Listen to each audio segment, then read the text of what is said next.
If you need to use your personal vehicle in performing work duties, then you may be eligible to claim a tax deduction for your personal vehicle. So things like fuel and oil, repairs and servicing, interest on any motor vehicle loans, lease payments, insurance premiums, registration, and depreciation. Now, what's really important with this, and it's a target area of the tax office, is separating any private and business use. So driving to and from the office is generally private use. Keep that in mind. So then to determine the split between private use and personal use, you need to maintain a logbook for a 12-week period.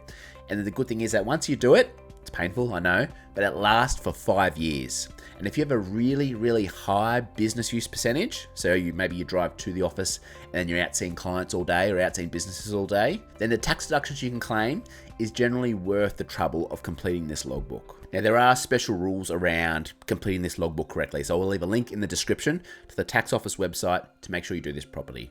But simply, once you've completed the logbook, this will give you a business use percentage, and then you apply that business use percentage to the expenses that you've incurred during the year to be able to calculate your tax deduction. Like with all tax deductions, make sure you keep this logbook in a safe place and keep any receipts for expenses that you've incurred on your vehicle. Or if you couldn't be bothered with all that, a simpler method is the cents per kilometre method. And for 2025, the number to use is 88 cents per business kilometre travelled. And you can claim up to a maximum of 5,000 kilometres in an income year. Now, you don't need to maintain a logbook to claim this tax deduction.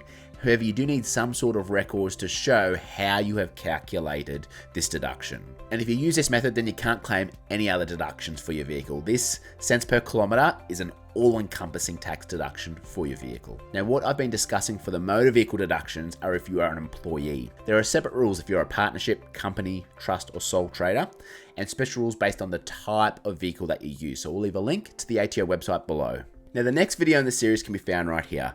Keep in mind, I'm not a licensed tax advisor. This video is for educational purposes only, based on publicly available information. I've just packaged that information in an easy, digestible way for you. See you in the next video.